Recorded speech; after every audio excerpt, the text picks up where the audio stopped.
Si.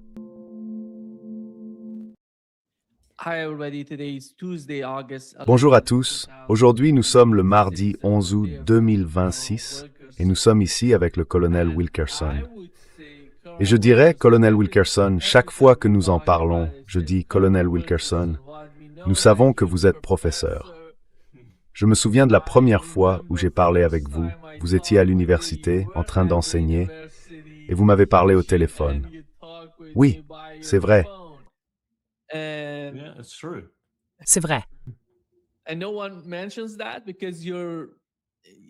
Et personne ne mentionne cela, alors que votre participation la plus importante, ou du moins la plus officielle, je dirais, a été au sein de l'administration Bush, avec Colin Powell comme chef de cabinet. C'est pour ça que tout le monde parle, que tout le monde vous appelle le colonel Wilkerson, à cause de une fonction dont je ne suis pas particulièrement fier. Colonel, permettez-moi de commencer par ce qui se passe entre le Yémen et l'Arabie Saoudite, car c'est important pour la prochaine question que je vais vous poser. La situation en Arabie Saoudite et au Yémen connaît en quelque sorte une escalade. Vous voyez, les combats se déroulent à l'intérieur du Yémen. Hier soir, vous avez appris qu'au moins un général de brigade, appelé Yahya Mohammed, ainsi qu'un autre, le colonel Ramzi Mohammed, ont été tués au Yémen, à l'intérieur du Yémen. These two people were killed in Yemen, inside Yemen. Then you see Saudi Arabia sending ambulances. Ensuite, on voit l'Arabie Saoudite envoyer des ambulances au Yémen pour ramener en Arabie Saoudite ces personnes, les victimes. Il y a eu beaucoup de victimes, en plus de la mort de ces deux hauts responsables de l'armée. Et voilà ce qui se passe à l'intérieur du Yémen. Les combats se poursuivent, comme nous l'avons évoqué. L'autre élément, c'est que le Yémen a attaqué l'un des pétroliers saoudiens au cours des 5 ou 6 dernières heures. Et cela se produit alors même qu'il y avait un pacte militaire ou de défense entre l'Arabie Saoudite, le Pakistan et la Turquie. Waouh! J'aimerais savoir comment vous interprétez cela et ce que cela signifie pour les relations entre l'Arabie Saoudite et la Turquie, entre l'Arabie Saoudite et le Pakistan, ainsi que pour l'ensemble de la région. Saudi Arabia and Pakistan and for the whole region. Well, let's unpack this a little bit, Nima, if you'll bear with me. Eh bien, examinons cela d'un peu plus près, Nima, si vous me permettez une seconde ou deux.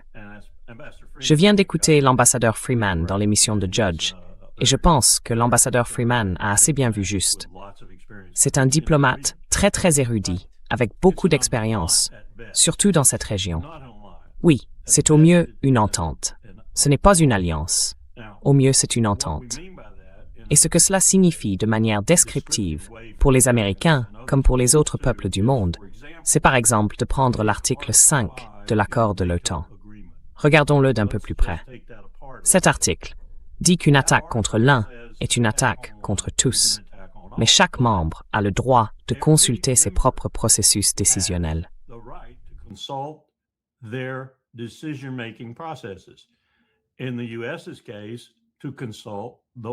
Dans le cas des États-Unis, il faudrait consulter l'instrument des pouvoirs de guerre de la République, j'hésite à le dire aujourd'hui parce que ce n'en est plus une, le Congrès, et suivre les procédures constitutionnelles avant de décider de faire ce que l'article 5 implique.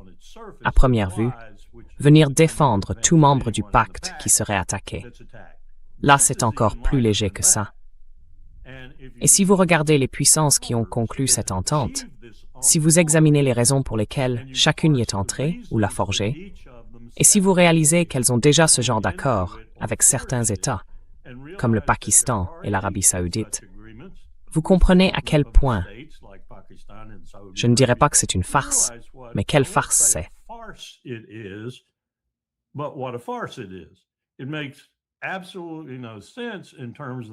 Cela n'a absolument aucun sens, compte tenu des conditions qui existent dans le Golfe en ce moment, parce que le véritable affrontement oppose Israël et les États-Unis, j'ai presque envie de les appeler les États-Unis-Israël, sans même beaucoup, vous savez, sans même un espace entre les deux, à l'Iran.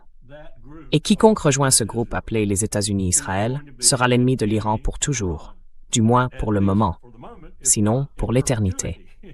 Et donc, ces regroupements, comme la Turquie, le Pakistan, l'Arabie Saoudite, Oman le Qatar et tout le reste de cette bande, dont beaucoup faisaient autrefois partie de ce qu'on appelait le CCG, qui était tout aussi inefficace que cette entente-ci.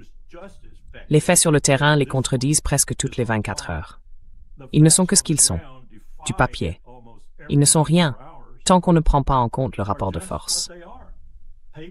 La raison pour laquelle des gens sont engagés dans une guerre ouverte dans la région en ce moment, qui a provoqué cette guerre ouverte?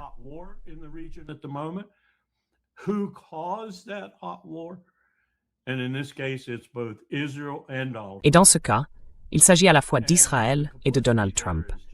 Et leur complicité prête tout simplement à rire, si ce n'est à pleurer. Parce que David Barnea, bien sûr, était l'un de ceux qui ont le plus convaincu Donald Trump de faire cela. À l'époque, il dirigeait le Mossad. Il l'a fait pour Netanyahou, avec Netanyahou lui-même, et ce malgré les conseils de certains des membres les plus avisés, je le dis avec ironie, de l'administration Trump. Cette entente est vaine. Elle ne signifie rien, si ce n'est que la guerre va continuer et que certains de ces gens vont être sévèrement battus, voire détruits. En particulier ces régimes arabes, dont les peuples, s'ils entrevoyaient ne serait-ce qu'une mince possibilité de les renverser, saisiraient cette possibilité et le feraient.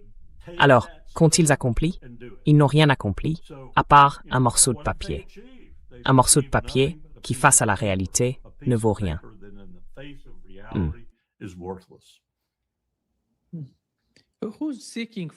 Qui demande cela, Larry? Vous pensez que c'est l'Arabie saoudite qui le demande? Est-ce quelque chose qui, vous savez, dans l'esprit du gouvernement turc?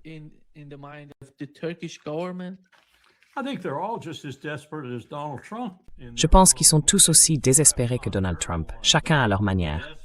Peut-être pas Erdogan à ce point-là, mais Erdogan essaie encore de comprendre ce qu'il veut faire dans le monde quand il sera grand. Moi, je sais ce qu'il veut. Désolé de vous interrompre. Il veut gagner de l'argent. Bienvenue au club. Bienvenue au club. Kushner, Witkoff et Donald vont lui montrer comment gagner de l'argent. On en parlait tout à l'heure. Et je pense que Trump fait ça avec Jay. Hoche maintenant. Juan, comment il s'appelle? Juan Orlando Hernandez, le président du Honduras. Il lui a accordé sa grâce et l'a renvoyé là-bas pour travailler avec la CIA et gagner de l'argent.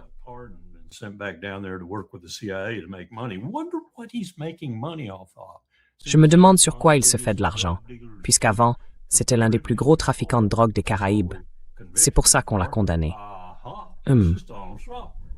Voilà Donald Trump qui se prépare peut-être à gracier Ghislaine Maxwell. Attendez qu'il le fasse. Si vous pensez que Charlie Kirk a ébranlé la confiance de MAGA à l'égard d'Israël, attendez qu'il gracie Ghislaine Maxwell. Ça brisera cette confiance. Mais voilà le type auquel on a affaire aujourd'hui. J'ai oublié votre question. C'était à propos de la Turquie. Oui, on évoque la Turquie. Oui, je pense qu'il y a plusieurs choses à considérer ici. Vous avez entendu ce que Poutine aurait apparemment fait. Après avoir amené Jolani à Moscou et l'avoir traité comme un chef d'État vêtu de pourpre, Poutine aurait maintenant signé une sorte d'accord avec lui.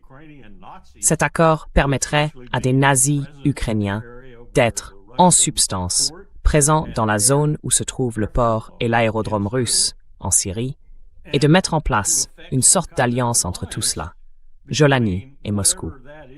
Et certains disent « Waouh, Poutine se rend à Jolani ?» Vraiment? Il accepterait que ces installations, surveillées par des nazis venus d'Ukraine tout autour, soient confiées à Jolani. Ces installations que la Russie chérissait tant à l'extrémité orientale de la Méditerranée et qui sont d'ailleurs les seules qu'elle possède. C'est sérieux?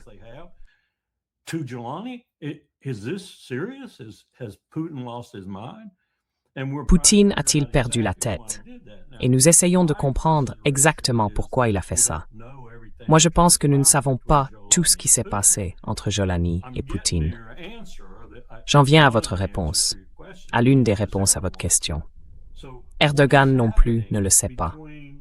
Alors, que se passe-t-il entre la Russie, une puissance dominante par excellence aujourd'hui, avec probablement l'armée la plus aguerrie au combat et la base industrielle la plus solide au monde, et la Syrie, au sujet de laquelle Erdogan est très inquiet?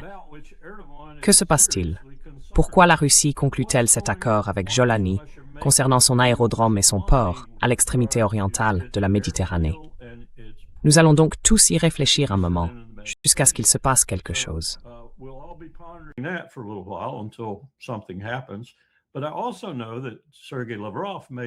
Mais je sais aussi que Sergei Lavrov a fait une déclaration très dramatique, il y a 96 heures environ. Je ne sais plus exactement. Notre patience envers l'Occident est à bout. C'est ce qu'il a dit. Notre patience envers l'Occident est à bout. Alors, considérez tout cela dans le contexte où Poutine se croit désormais en guerre contre l'OTAN, ce qui est la réalité. C'est un fait, il est en guerre contre l'OTAN. Il a tué des membres de l'OTAN en Ukraine. Il sait qu'il a tué des membres de l'OTAN en Ukraine. C'est dire à quel point ces renseignements sont bons. Pour l'instant, tout cela reste circonscrit au territoire que nous connaissons sous le nom d'Ukraine, qui s'enfonce et s'effondre peu à peu. Mais qu'est-ce que ça signifie? Qu'est-ce que cela signifie pour le conflit au cœur de l'Europe?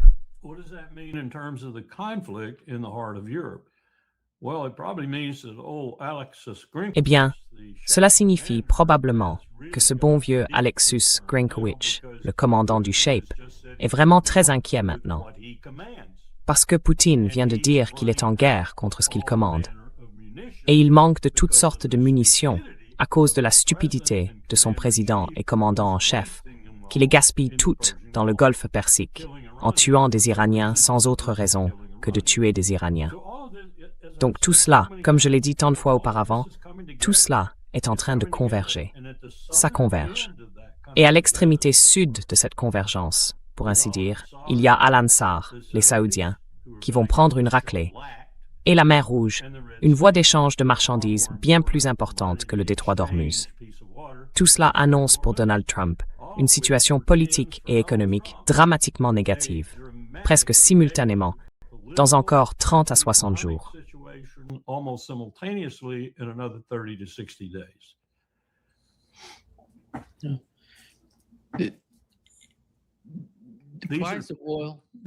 Ce sont des tempêtes dans un verre d'eau, mais l'eau est en train de bouillir et le thé devient très fort.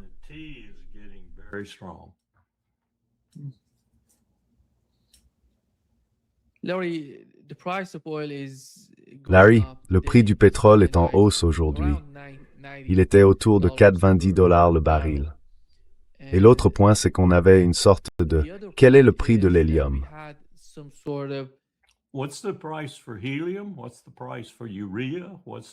Quel est le prix de l'urée? Quel est le prix des autres ingrédients dont on a désespérément besoin en provenance du détroit? Et quel est le prix du pétrole brut de grande qualité que vous importez pour en faire du diesel? Et quel sera l'impact sur cette production de diesel, de la destruction, probablement pour un certain temps, m'a-t-on dit, peut-être un environ avant qu'ils puissent la reconstruire, s'ils la reconstruisent. De la raffinerie la plus sophistiquée du Moyen-Orient pour ce produit, et pour d'autres aussi. Elle appartenait à l'Arabie saoudite, et les Houthis l'ont détruite.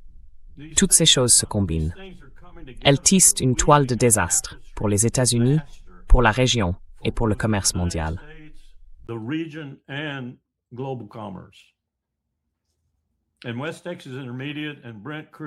Et le West Texas Intermediate et le Brent, comme référence pour la hausse des prix, et tout le reste, ce n'est vraiment pas l'essentiel pour suivre ce qui se passe en ce moment.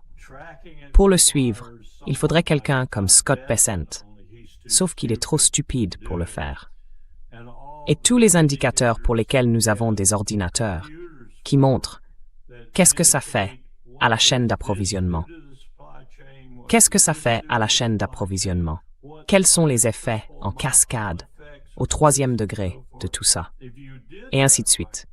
Si vous faisiez ce travail aujourd'hui, si quelqu'un au gouvernement le faisait, même de manière superficielle, il saurait que nous allons vers une véritable crise économique. Et peut-être plutôt que tout le monde ne le pense, à moins qu'on obtienne une sorte d'accord dans cette affaire. Et est-ce que quelqu'un pense qu'il va y avoir un accord dans cette affaire?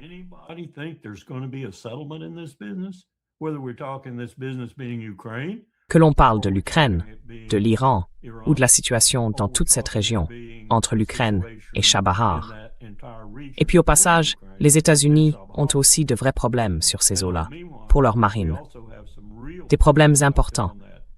D'ailleurs, c'est cette même marine avec laquelle nous combattrions la Chine, ou cette même marine avec quelques navires supplémentaires en Méditerranée et ailleurs, avec laquelle nous combattrions la Russie. Et nous sommes en guerre avec la Russie. Nous sommes en guerre avec la Russie. Donald Trump ne le sait peut-être pas, mais c'est le cas. Voyons comment il va se sortir de celle-là. Il n'arrive pas à se sortir de la guerre en Asie du Sud-Ouest. Voyons comment il va sortir de celle-là.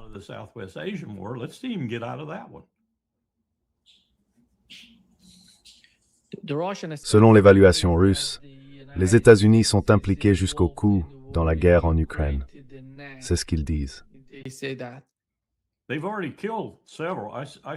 Ils en ont déjà tué plusieurs. J'ai vu certains rapports l'autre jour. Je ne peux pas en parler. Mais ils ont déjà tué beaucoup d'Américains, beaucoup de Britanniques, quelques Allemands et d'autres ressortissants de l'OTAN. Les Russes savent qu'ils sont de l'OTAN. Ils sont simplement à l'intérieur de l'Ukraine. Mais ces dernières frappes ont été des frappes de précision contre des installations de l'OTAN à l'intérieur de l'Ukraine.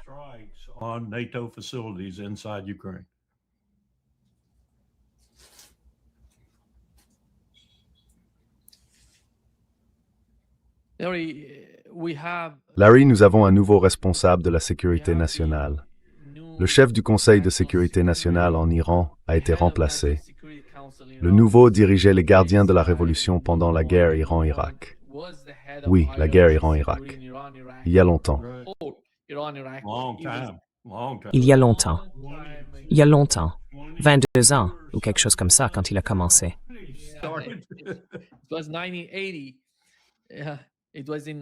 C'était en 1980. 80. C'était en 1980. Ça remonte à longtemps, mais il a dirigé les gardiens de la Révolution de 1980 à 1997. Pendant 17 ans, il a été à la tête des gardiens de la Révolution. Il a une immense expérience et en gros, il connaît tout le monde.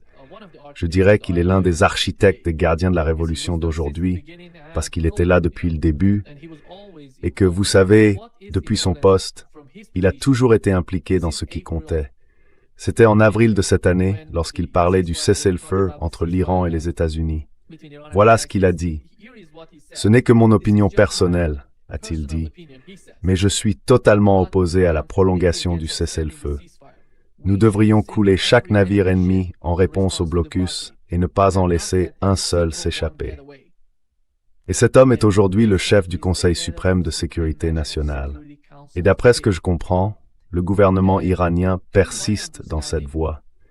Je ne vois aucun signe indiquant qu'il recule. Et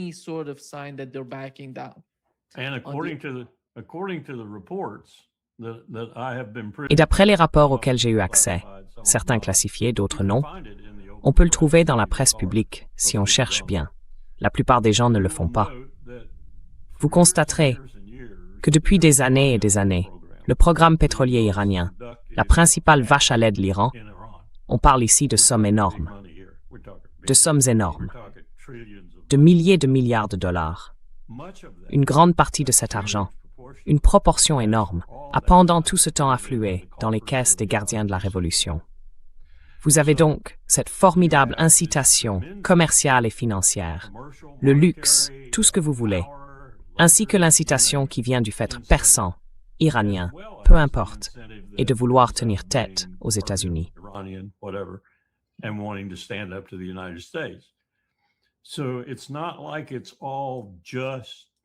Donc, ce n'est pas seulement une question de Dieu et de patrie, si vous voulez. Les gardiens de la Révolution, pour le dire franchement, sont l'élément le mieux rémunéré d'Iran. Et quand je dis bien rémunéré, je veux dire énormément. Je ne dis pas ça pour les dénigrer ou les rabaisser. Je le dis simplement parce qu'il y a là une motivation considérable, en plus de l'État et de sa protection, du peuple et de sa protection, à vouloir poursuivre cette guerre et chasser le grand Satan de la région, car ils y voient la plus grande menace pour leur position relativement confortable. Ce n'est pas une critique, c'est simplement une description de la réalité.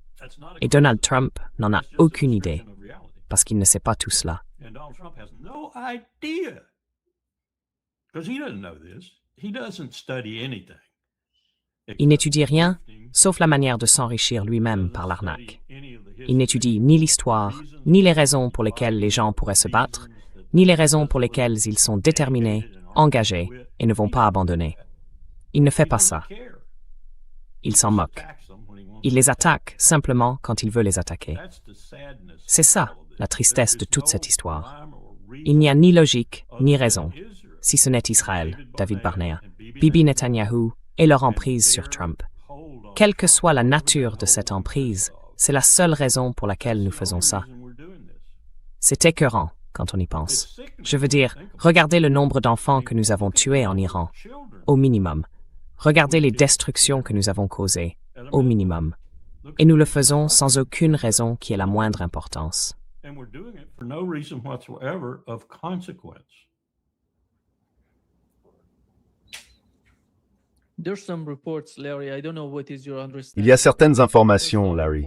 Je ne sais pas quelle est votre compréhension de la situation, mais selon certaines informations, les États-Unis se préparent à une nouvelle vague d'attaques contre l'Iran. Et la perception iranienne va dans le même sens. Ils voient les États-Unis simplement déplacer des forces et des armes dans les pays du CCG. Je ne sais pas si cela va se produire ce week-end ou peut-être plus tard, mais peut-être demain. Mais allez-y. But The only after way- all, Go ahead. The only way they could change the complexion of it is to use La seule façon dont ils pourraient changer la donne, ce serait d'utiliser des forces terrestres. Parce que la stratégie qu'ils ont actuellement, qui repose entièrement sur la puissance aérienne, qu'elle soit déployée depuis la mer ou depuis la terre, ne fonctionne pas et ne fonctionnera pas. Donc la seule manière de modifier la dynamique, de quelque façon que ce soit, et je pense que ce serait au détriment de l'Empire, des États-Unis et d'Israël, ce serait d'engager des forces terrestres. Mais il y a une autre voie, Nima, et je surveille cela de très très près. Je le surveille de très près depuis un certain temps, et j'ai des sources. Il y a une autre voie. Et je pense que nous examinons la possibilité, avec cette élection en Israël, de voir ce que Netanyahou fait pour tricher sur tous les fronts afin de s'assurer de rester au pouvoir.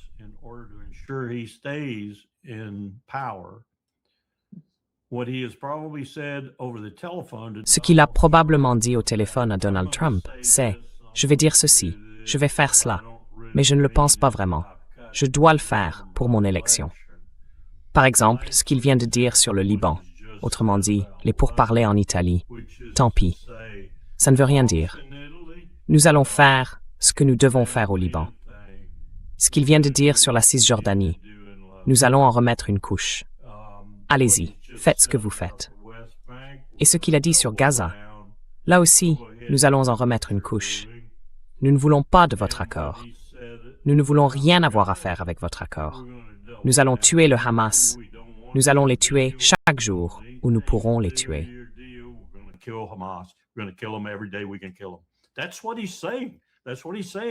C'est ce qu'il dit. C'est ce qu'il dit en Israël. Et les Juifs israéliens y réagissent positivement.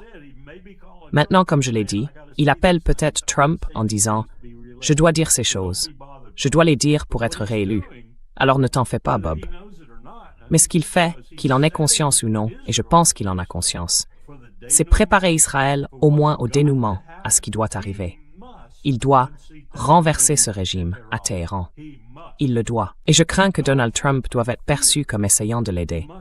Et la seule manière d'y parvenir, Nima, la seule manière, c'est avec des armes nucléaires. Oui.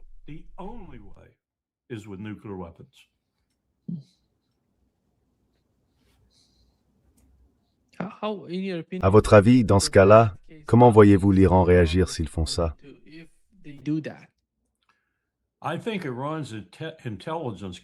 Je pense que les capacités de renseignement de l'Iran, en partie grâce à l'aide chinoise, et peut-être aussi à une aide russe, mais aussi de leur propre initiative, se sont renforcées parce qu'ils se sont fait avoir tellement de fois.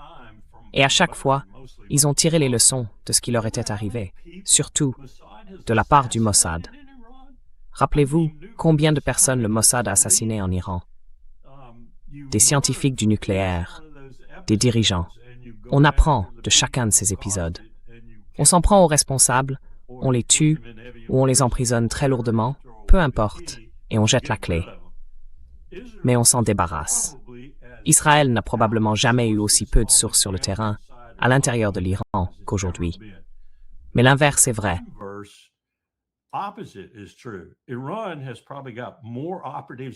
L'Iran a probablement davantage d'agents à l'intérieur d'Israël et de meilleurs renseignements sur Israël, en partie grâce aux Chinois et aux Russes, mais surtout grâce aux leçons tirées par les Iraniens. Ils savent à peu près ce qui se passe à l'intérieur d'Israël. Donc, si cela semble devoir se produire, ma grande question, en tant que professionnel militaire, est la suivante. L'Iran va-t-il frapper le premier? Et le fera-t-il de manière spectaculaire? Ou attendra-t-il d'être frappé, puis détruira-t-il complètement Israël de fond en comble? Et ce faisant, il détruira probablement suffisamment de matériel américain pour laisser les États-Unis démunis et exposés face à leurs autres ennemis pendant les 5 à 7 prochaines années.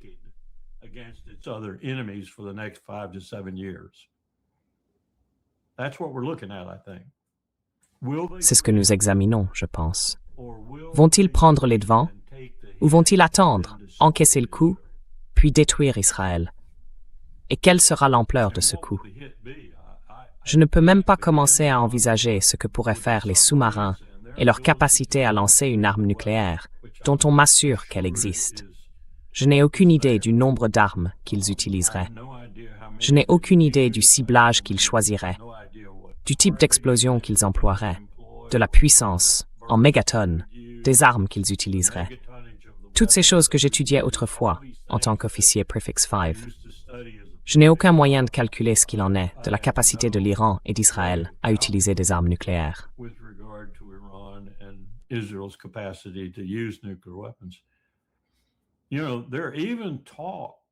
Vous savez, on en parle même ici, dans les groupes de réflexion et ailleurs, là où l'on discute habituellement de ce genre de choses, de la possibilité que les États-Unis utilisent des armes nucléaires. Ce serait, je pense, une rupture radicale avec tout ce que les États-Unis ont essayé d'incarner depuis la Seconde Guerre mondiale. Et, il faut bien le reconnaître, Donald Trump est en train de le démanteler et de le détruire un peu plus chaque jour. Mais ce serait le point ultime, à mes yeux, le changement ultime. Pour le monde, nous ne serions plus qu'un désastre à éviter à tout prix. Mais je n'exclus pas que Donald Trump puisse faire une chose pareille, et c'est vraiment douloureux pour moi de devoir le dire.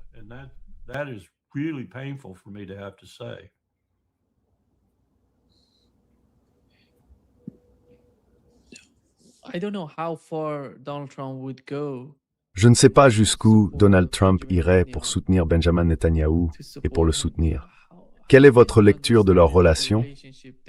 Parce que beaucoup diraient que Benjamin Netanyahou l'a manipulé ou trompé pour l'entraîner dans cette guerre contre l'Iran. Et d'un autre côté, on voit Donald Trump essayer de tout faire pour soutenir Benjamin Netanyahou, de tout faire sur le plan intérieur et...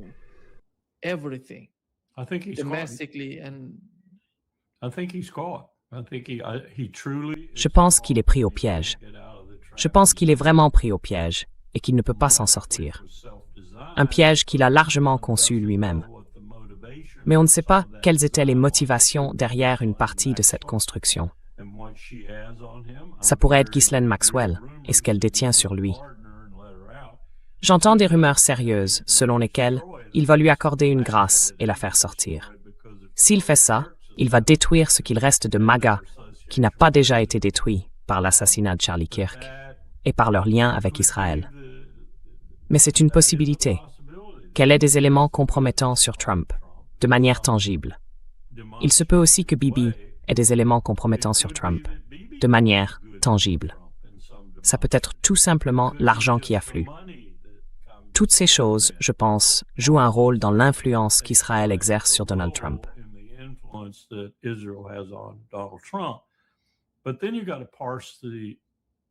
Mais il faut alors analyser le contrôle qu'Israël exerce sur le reste du gouvernement américain. C'est incroyable. Vous savez qu'en ce moment, les PAC et les super PAC pro-Israël disposent de plus de 160 millions de dollars. Ils en ont utilisé environ 30 à 32 millions pour battre le représentant du Kentucky. Vous savez, ils l'ont battu. Ils ont payé suffisamment d'argent pour le battre. Il leur reste donc 130 millions de dollars, et je suis sûr que cette somme augmente encore pendant que je vous parle.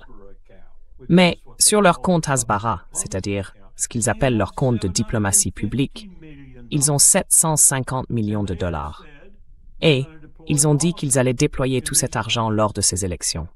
Autrement dit, ils ont aussi le contrôle sur le pouvoir législatif.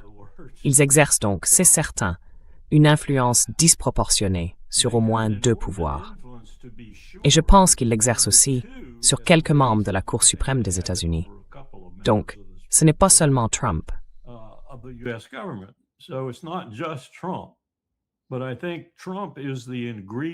Mais je pense que Trump est l'ingrédient sur lequel ils s'acharnent le plus, parce qu'il y a d'autres choses qu'ils peuvent utiliser contre lui.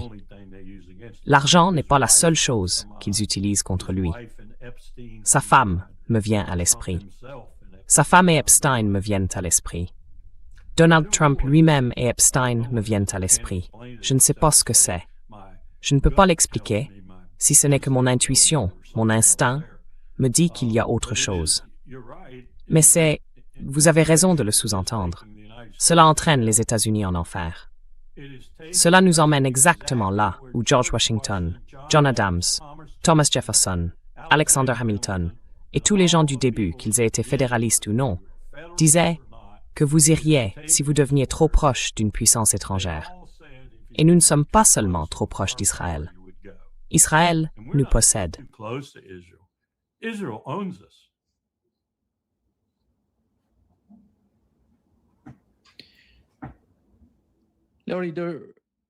Larry, le Wall Street Journal rapporte que les États du Golfe ont accepté une nouvelle réalité dans le détroit d'Ormuz.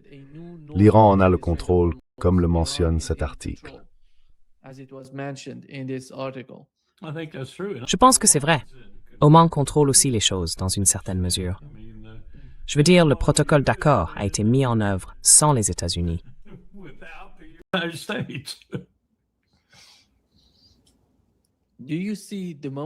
Vous avez vu ce moment hier où Donald Trump ignorait tout? Il a dit « Le détroit est ouvert. Il n'y a pas de mines dans le détroit d'Ormuz. Nous venons de retirer toutes ces mines du détroit. Vous ne le saviez pas ?» a-t-il demandé aux journalistes. Vous en avez entendu parler?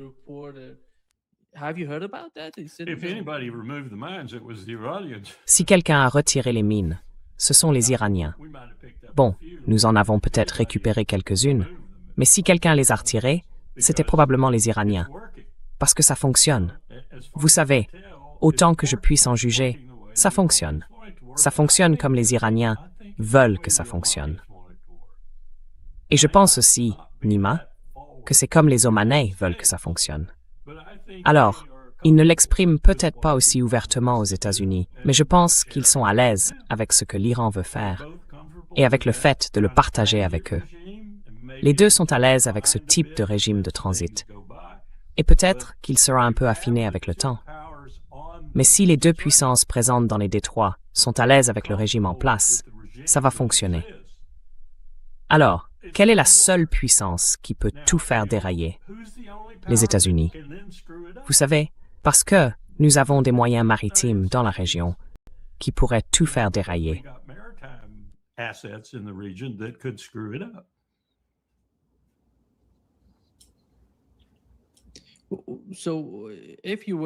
Donc si vous deviez nous dire, colonel, dans ce cas-là, si les États du Golfe se mettent d'accord sur un nouveau mécanisme pour ce commerce, quelle serait la réaction? Quel serait l'état d'esprit à Washington sous l'administration Trump?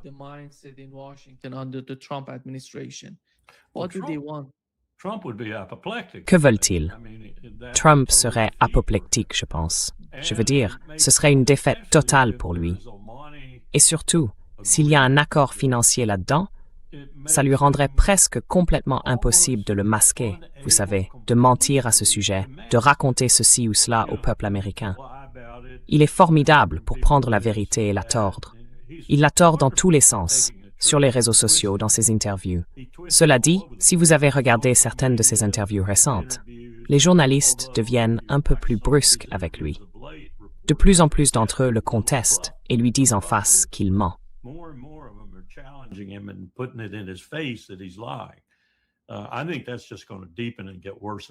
Je pense que ça ne fera que s'aggraver, encore et encore. Mais il a cette énorme capacité à répéter la même chose, encore et encore et encore. Je me souviens que sous l'administration Bush, Karl Rove disait « La vérité, c'est ce que je vous dis être la vérité. Et si je le répète encore et encore, vous finirez par le croire. » Eh bien, ils ont pris Karl Rove, Donald Trump l'a fait, et ils ont multiplié ça par 2, par 3. C'est comme ça qu'ils pensent. Ils pensent que s'ils le répètent assez souvent, au moins sa base finira par l'entendre, par le comprendre et par le tenir pour vrai, alors que c'est un putain de mensonge.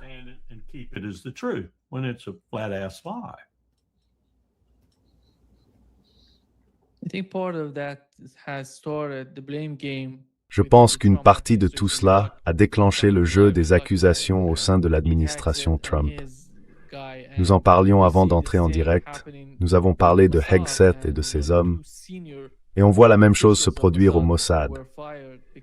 Vous savez, 2 hauts responsables du Mossad ont été limogés à cause de leur plan de renversement du régime iranien qui n'a pas fonctionné. C'est ce qui se passe d'un côté. De l'autre, Larry, le problème, si les États-Unis quittent la région, ce serait le suivant. Qu'est-ce que cela va donner? Vous savez, Israël va se retrouver à nu, après tout. Pas de radar, pas de système de défense aérienne, pas d'intercepteurs. Avant d'entrer en direct, les informations disaient que l'Ukraine manquait d'intercepteurs patriotes et que l'Europe est très préoccupée parce que les États-Unis ne sont pas en mesure de leur fournir de nouveaux intercepteurs. Voilà la réalité.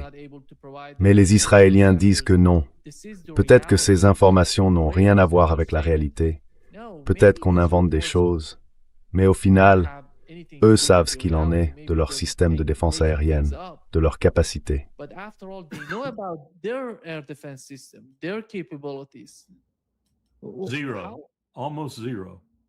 Zéro. Presque zéro. Le dôme de fer, c'est le dôme en plastique, si tant est que ce soit même ça. Et on ne peut pas leur en donner beaucoup, parce qu'on n'en a pas à donner.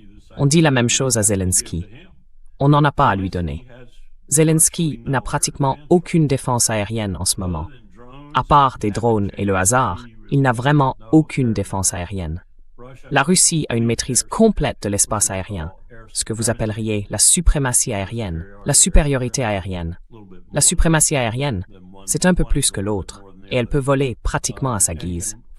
Je pense que c'est vrai aujourd'hui au-dessus d'Israël, face aux missiles balistiques de la capacité de ceux que possède l'Iran.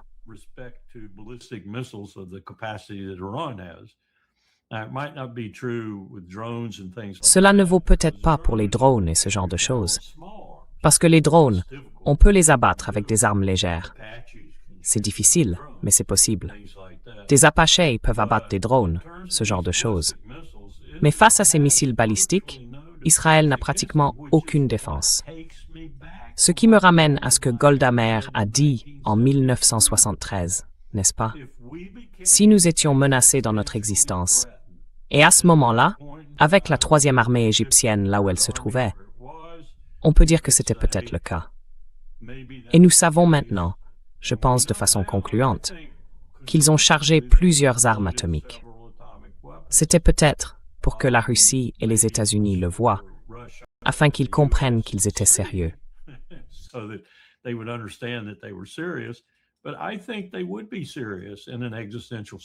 Mais je pense qu'ils prendraient ça au sérieux dans une situation existentielle. Et Nima, je ne vois pas comment on ne va pas en arriver à une situation existentielle. Trump est en train d'épuiser nos ressources, massivement. Les ressources d'Israël sont déjà pratiquement réduites à rien. Ils sont au Liban, ils sont à Gaza, ils sont en Cisjordanie. Ils intensifient leurs opérations partout, comme si l'enfer arrivait, et qu'ils devaient tuer le plus possible et prendre le plus de territoire possible avant son arrivée. Et ils n'ont aucune défense contre ce qu'ils savent désormais, je pense, être une frappe dévastatrice venant d'Iran si l'Iran décide de la lancer. Une frappe que ni les États-Unis ni Israël ne peuvent arrêter. None of which the US or Israel can stop. So they either preempt that and Alors, soit ils prennent les devants et lancent une attaque massive, comme ils pourraient le faire. Je ne pense pas qu'Israël ait assez de carburant pour ses avions de combat. Soit cette attaque comprend quelque chose que nous espérons tous ne pas voir. Et c'est l'ultime tentative d'Israël pour se sauver. Et je peux aussi dire que c'est l'ultime tentative de Bibi Netanyahou pour sauver sa réputation, sa présidence et peut-être même sa vie. C'est une situation désespérée.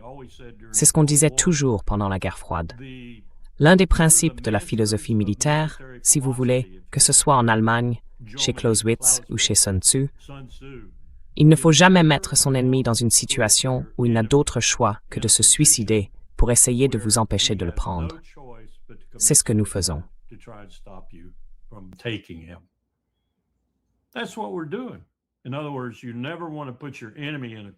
Autrement dit, il ne faut jamais acculer son ennemi dans une situation si désespérée que s'il lui reste quoi que ce soit et qu'il peut vous faire du mal, il le fera. C'est ce que nous avons fait, à bien des égards, à Israël. Israël se l'est fait à lui-même. L'Iran ne leur a pas fait ça. Israël se l'est fait à lui-même, avec la complicité des États-Unis. Nous nous le sommes fait les uns aux autres. Mais Israël est à découvert. Petit, minuscule, exposé aux frappes de missiles. Nous non.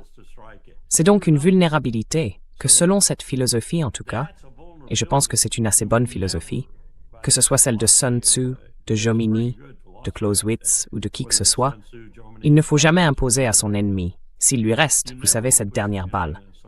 Il faut toujours lui laisser une porte de sortie. You always want to give him an out.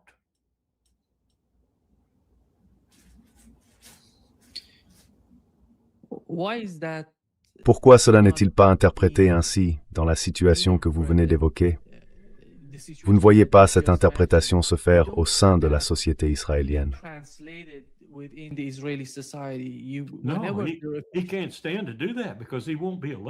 Non, il ne peut pas se résoudre à faire ça, parce qu'il ne sera pas élu.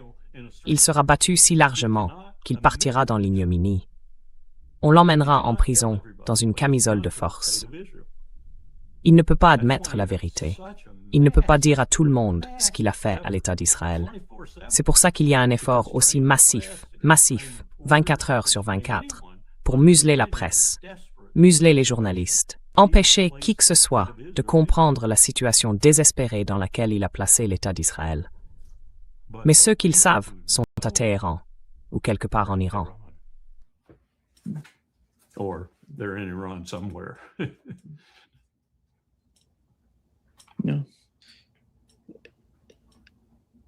Oui. Vous pensez, Larry, que quelle que soit la personne qui sera là, j'imagine au cours des 2 prochaines années, 2 ans et demi, nous n'aurons pas de changements radicaux à Washington. Comme vous l'avez dit, Donald Trump est davantage impliqué dans la guerre en Ukraine depuis janvier 2025. Et les Russes parlent. Palantir est sur place, ils utilisent leur IA, ils produisent des drones pour aider les Ukrainiens.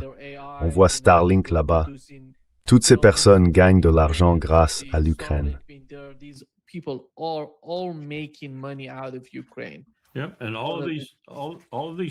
Oui, et toutes ces personnes vont être touchées. Toutes ces personnes vont être touchées parce que le renseignement russe est remarquable. Et il devient chaque jour plus remarquable, à mesure qu'ils peuvent faire des choses qu'ils ne pouvaient pas faire quand la guerre était si intense. Et ce n'est pas tout. Des soldats ukrainiens lèvent les bras et se rendent à eux comme prisonniers de guerre, parce que les Russes les traitent plutôt bien. Et c'est une mine de renseignements venant directement du champ de bataille. J'ai vu ça là-bas. J'ai vu ça là-bas. Vous savez, les Américains sont là-bas. Les Britanniques sont là-bas. Les Français sont ici. Les Allemands sont ici.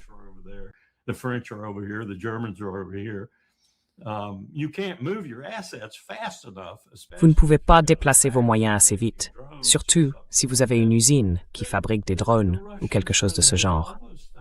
Les Russes vont frapper tous ces éléments avec des missiles Oreshnik ou quelque chose de similaire. Ils vont tous les frapper. Les moyens de l'OTAN ne sont plus intouchables en Ukraine. Ils vont les frapper. C'est le premier aspect de ce que Sergueï Lavrov dit catégoriquement. Nous sommes en guerre avec l'OTAN. Nous sommes en guerre avec l'OTAN. Le premier endroit où ils vont les frapper, c'est à l'intérieur de l'Ukraine. Une fois qu'ils les auront frappés là-bas, et qu'il ne restera plus rien, et qu'il ne se passera toujours rien, je pense qu'il se passera quelque chose. Je pense que Zelensky bougera d'ici là.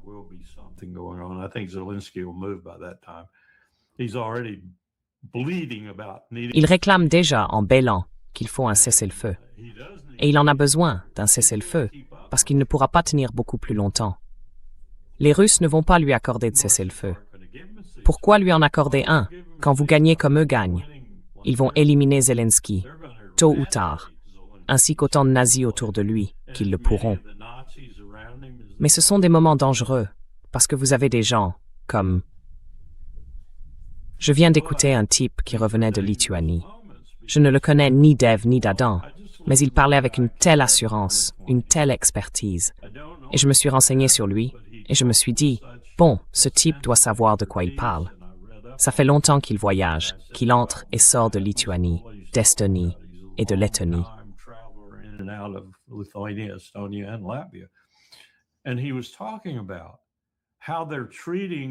Et il parlait de la manière dont ils traitent aujourd'hui, dans certains cas, leurs citoyens russes, qui représentent une part considérable de la population dans une ou deux de ces petites enclaves. Ils les traitent comme de la merde. Et la russophobie leur saute au visage. Vous savez, c'est ce qui se passe aujourd'hui. Et une grande partie de cela a été créée par les opérations que je vous ai décrites, que nous avons menées. Tout comme nous l'avons fait contre Mossadegh, contre Jacobo Arbenz au Guatemala, contre Allende au Chili. Nous avons fait ça. Nous avons acheté des rédacteurs en chef de journaux. Nous avons acheté des dirigeants syndicaux. Nous avons acheté des membres du Parlement.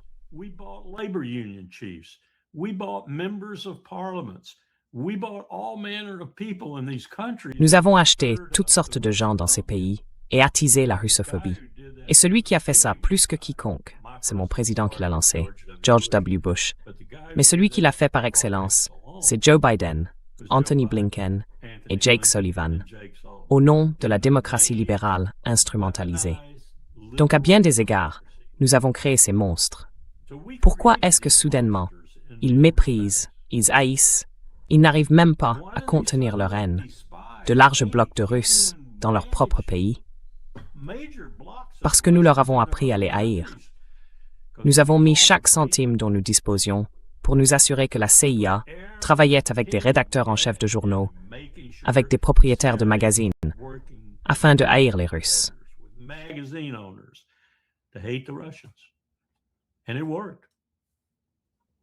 Et ça a marché. Maintenant, je dirais que le terrain était fertile, surtout en Lituanie. Oui, ils étaient prêts à se faire dire de haïr les Russes. Et en même temps, on leur disait, regardez, regardez, regardez, là-bas, là-bas. C'est notre parapluie nucléaire. Oh, et nos forces armées aussi. Elles sont redoutables. Vous savez à quel point nos forces armées sont redoutables. Nous sommes derrière vous. Alors leur haine pouvait s'exprimer et s'épanouir. Nous avons créé ça. Nous avons créé ce monde. Aussi sûr monde est un désastre, nous l'avons créé, en commençant par Bill Clinton et en finissant par Donald Trump. Nous l'avons créé. Nous l'avons façonné.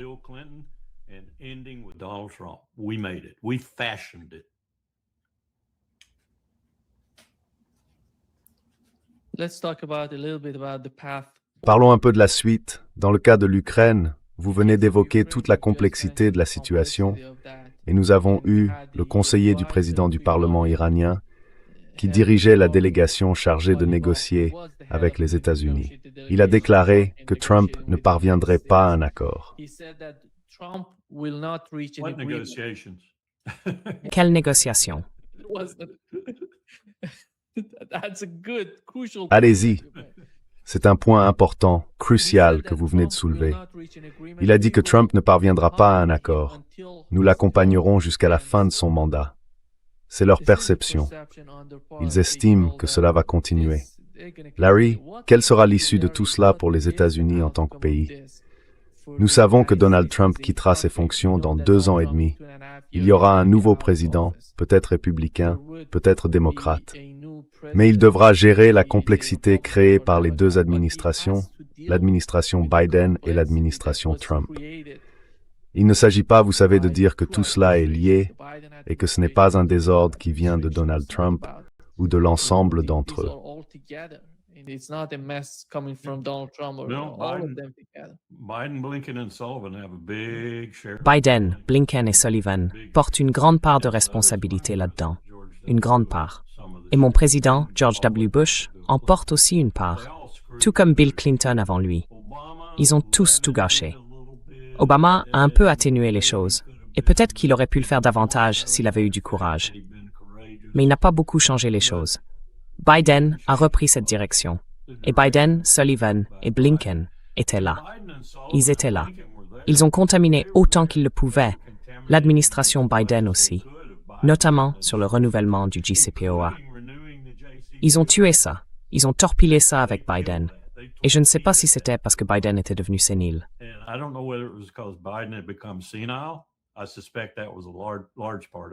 Je pense que c'en était une grande partie.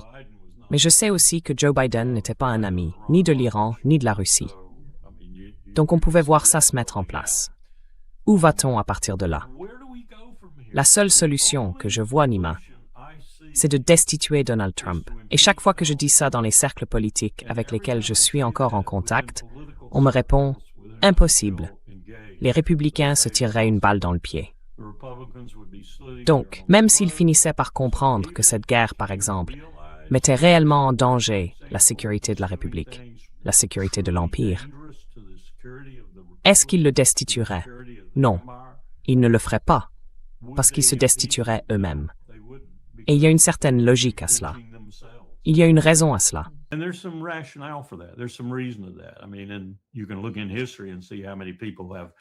Je veux dire, on peut regarder l'histoire et voir combien de gens se sont eux-mêmes condamnés, savaient parfaitement ce qu'ils faisaient, mais l'ont fait quand même, et ont fini par tuer la poule aux œufs d'or.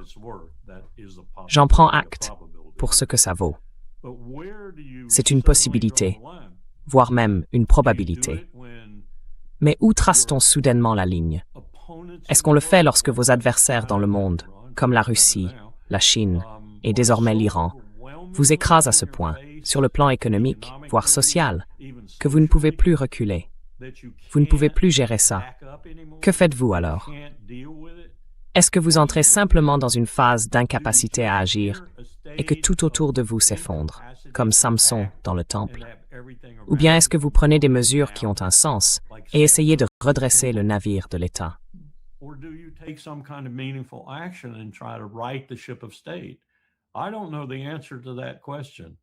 Je ne connais pas la réponse à cette question. La seule façon de le faire, au milieu de cette administration, et il faut se rappeler qu'il lui reste plus de 2 ans, largement assez de temps pour détruire beaucoup de choses, c'est de le faire maintenant et d'essayer de redresser la barre ou d'attendre que ce soit terminé. Et est-ce que ce sera terminé? Est-ce que ce sera terminé? Surtout s'il devient de plus en plus désespéré et qu'il voit que son héritage n'est que négatif. Essaiera-t-il alors d'inverser cela en prenant le contrôle de tout le navire? Je veux dire, les perspectives sont vraiment inquiétantes pour ce pays. Et la plupart des Américains n'ont aucune idée de la gravité de la situation dans laquelle nous nous trouvons en ce moment.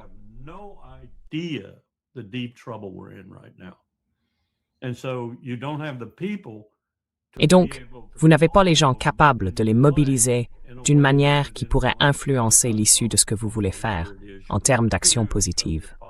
Alors, je ne sais pas comment sortir de cette situation.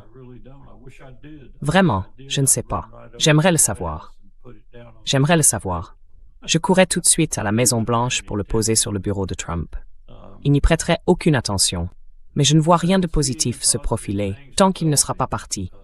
Et je ne connais personne qui pourrait le remplacer et tenir la barre en quelque sorte, de manière à redresser le navire, à le sortir des récifs et à lui donner une nouvelle direction. Je ne vois tout simplement personne à l'horizon. Et je ne vois pas non plus de parti à l'horizon.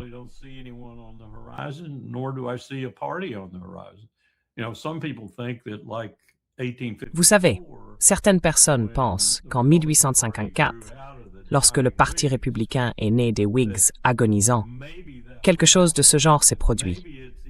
Elles se disent que cela pourrait peut-être arriver, et que c'est peut-être même déjà en train d'arriver au sein du Parti démocrate, avec ses différentes tendances, les progressistes, si vous voulez, et les démocrates traditionnels. Et cela provoque une scission au sein du Parti démocrate. Mais je ne sais pas exactement ce que cela signifie, ni ce qui en sortira. L'autre jour, quelqu'un m'a dit, un analyste politique assez avisé, peut-être qu'un parti tourné vers le positif sortira de cette scission au sein du Parti démocrate et remportera la prochaine élection. Je ne sais pas. Je ne suis pas suffisamment observateur de la scène politique dans ses détails, démocrate ou républicaine, pour porter ce genre d'évaluation.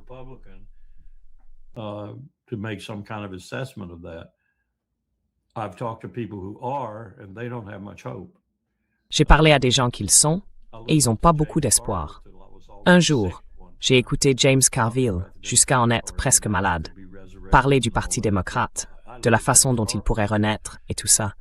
Mais James Carville, je le vois comme, vous savez, son association avec Hillary Clinton, ça gâche un peu tout pour moi. Parce que selon moi, elle a été l'une des pires personnes à avoir accédé au pouvoir en Amérique. Alors, qui avons-nous? Qui avons-nous qui pourrait nous sortir de là?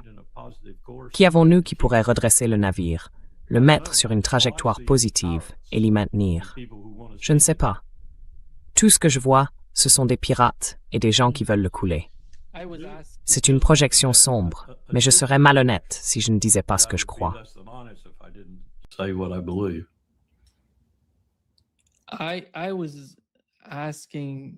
Je vous demandais si vous vous en souvenez, depuis le début, depuis janvier 2025, quel serait le prochain mouvement? Qu'est-ce qui allait se passer? Et nous avons la guerre en Ukraine. Allons-nous avoir une nouvelle guerre en Asie occidentale? Aujourd'hui, nous l'avons. Et quelle sera la prochaine étape? Est-ce que cela va se produire aussi à Taïwan? Et les États-Unis qui se battent sur 3 fronts.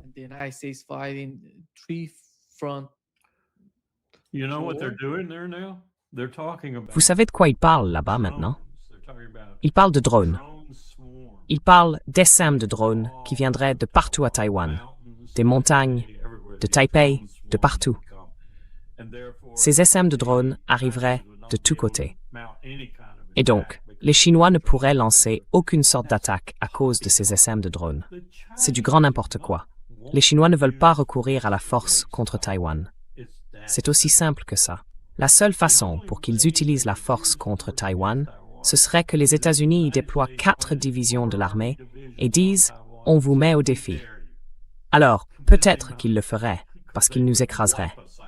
Un jour, ils décrocheront le téléphone et appelleront le président de Taïwan, quelle que soit son affiliation, le Kuomintang, l'indépendance de Taïwan, peu importe.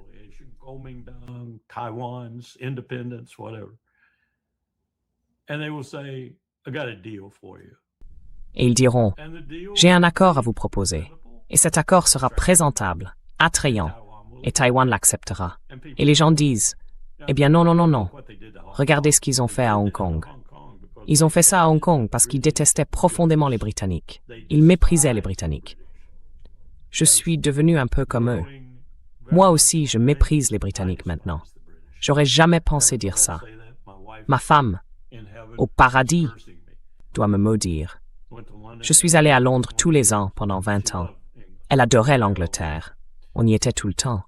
Je pense que la réaction chinoise à Hong Kong est encore motivée par leur haine des Britanniques. En réalité, ils n'ont aucune haine envers le Kuomintang, même envers Chiang Kai-shek et ce groupe.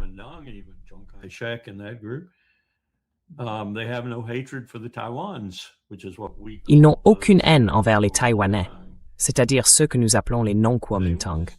Ils vont simplement prendre le contrôle, Taïwan acceptera, et tout le monde sera content. Et ce que nous avons reconnu dans le communiqué et lors des discussions avec Mao Zedong, Zhou Enlai, Henry Kissinger et Richard Nixon, ce que nous avons reconnu officiellement, en tout cas, à savoir qu'il n'y a qu'une seule Chine, deviendra vrai. Il n'y a qu'une seule Chine, et Taïwan en fait partie. C'est ce que les Chinois ont toujours dit. Il n'y a qu'une seule Chine, et Taïwan en fait partie. Ce sera pacifique.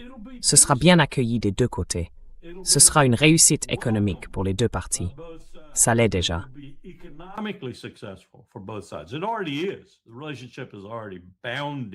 La relation prospère déjà grâce au succès économique. Elle ne va tout simplement pas. Ce sera nous qui ferons monter la tension si ça arrive. Donc je ne pense pas que ce soit un problème. Vraiment pas.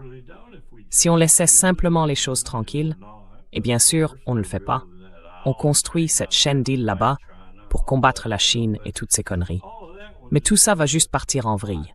Ça va mourir parce que, premièrement, on va manquer d'argent pour le faire. Et deuxièmement, on va très vite devenir une économie en ruine, avec cette dette énorme qu'on a et aucun moyen de la gérer, pendant que la Chine prend le contrôle de la monnaie mondiale, prend le contrôle des marchés financiers mondiaux. Alors, vous savez, retirons-nous progressivement.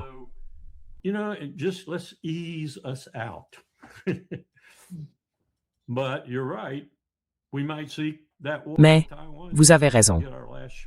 Nous pourrions voir cette guerre avec Taïwan, juste pour tenter une dernière fois de frapper la Chine avec des armes nucléaires, parce que c'est comme ça que ça se passera. Ça deviendra nucléaire. La seule façon de régler militairement le différend entre la Chine et les États-Unis au sujet de Taïwan, c'est avec des armes nucléaires. Et ce ne serait pas du tout une bonne issue pour aucun des deux camps. Est-ce que ce ne sera pas une situation désespérée quand le seul pétard que l'Empire américain aura dans sa poche arrière, ce seront 5986 ogives nucléaires, ou quel que soit le chiffre aujourd'hui? Parce que je ne doute pas une seconde que, si nous avons un président comme Donald Trump, nous nous tournerons vers cette arme de dernier recours.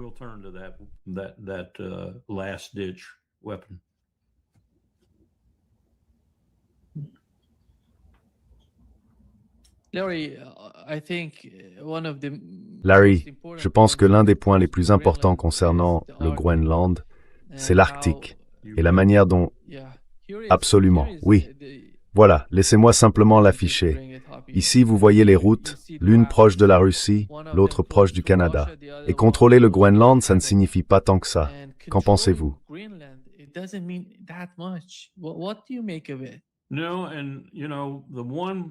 Non, et la partie qui longe la Russie représente 53% du littoral. Elle sera probablement navigable assez tôt. En fait, elle l'est déjà. La majeure partie de l'année, elle est déjà navigable. Mais le fait qu'elle soit libre de glace toute l'année, ce n'est plus très loin. Et cela représente 53% du passage. Ils ont invité la Chine à venir, et la Chine a désormais une porte d'entrée dans l'Arctique via la Russie. Donc, je les vois peut-être essayer d'y mettre en place une sorte de régime du type détroit d'Ormuz ou détroit de Malacca. Peut-être en revendiquant une zone économique, une zone continentale, peu importe. Vous voyez, s'ils veulent se conformer aux droits de la mer. Mais quoi qu'il en soit, ils contrôleront largement ce passage, simplement en raison de la proximité. Dans de nombreux cas, il est très proche du littoral russe, quel que soit le sens, vers l'est ou vers l'ouest, dans lequel vous feriez passer un navire.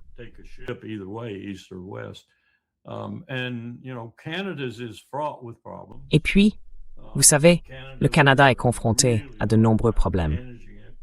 Le Canada aurait beaucoup de mal à le gérer, parce que vous pourriez remettre cette carte à l'écran. Vous voyez, ce ne sont que de petites îles un peu partout, alors que là, c'est un passage continu. Vous voyez, c'est un passage continu, avec la ligne en damier le long de la côte russe. Alors qu'en ce qui concerne le Canada, c'est un passage assez sinueux et difficile. C'est faisable, mais c'est beaucoup plus compliqué. Donc celui qu'ils utiliseront probablement le plus sera celui qui est en damier sur votre carte, celui qui longe la côte. 53% du trajet se trouve le long de la Russie. Cela devrait relever d'un régime facile à prendre en charge et à gérer. Et la Fédération de Russie et la Chine vont en assurer la gestion.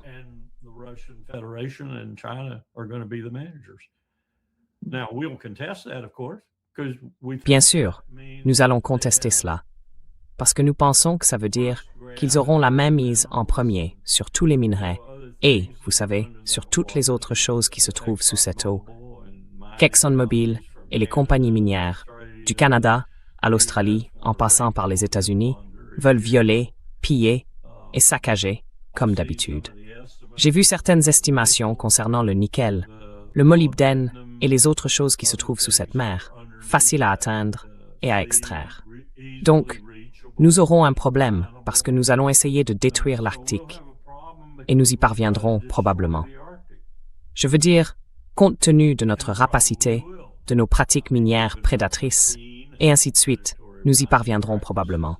Et la Russie et la Chine ne seront peut-être pas meilleures. Alors, adieu, à terme, Arctique vierge. Mais y aura-t-il une lutte pour le contrôler?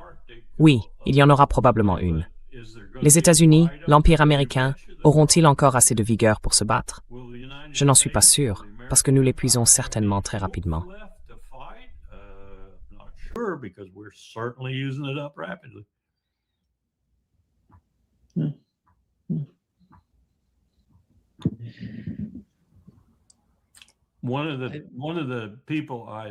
L'une des personnes que j'admire le plus dans ce groupe dont je fais partie, appelé le Climate Security Working Group, et qui a elle-même été secrétaire adjointe à la défense pour l'environnement, m'a raconté qu'elle avait récemment fait un voyage sur, je crois, peut-être un brise-glace canadien, ou peut-être l'un de nos brise-glaces minables qui les accompagnait. Elle a dit qu'elle avait demandé comment s'habiller et qu'elle avait fait ses bagages en conséquence. Des pulls, des manteaux, de grosses parkas, tout ce genre de choses. Elle est restée 2 semaines sur le navire et elle a dit qu'elle avait porté des chemises à manches courtes et des shorts. Voilà à quelle vitesse ça se réchauffe. So that's how fast it's warming up. Yeah. Oui, Larry, merci d'être avec nous aujourd'hui et nous savons que, enfin, je ne sais pas, la prochaine fois que nous pourrons nous parler, ce sera dans les 10 prochains jours. Eh bien, je pense que je peux faire ça mardi prochain, tant que ça ne vous dérange pas que je porte un cache-œil ou quoi que ce soit. Non, aucun problème. D'accord, alors.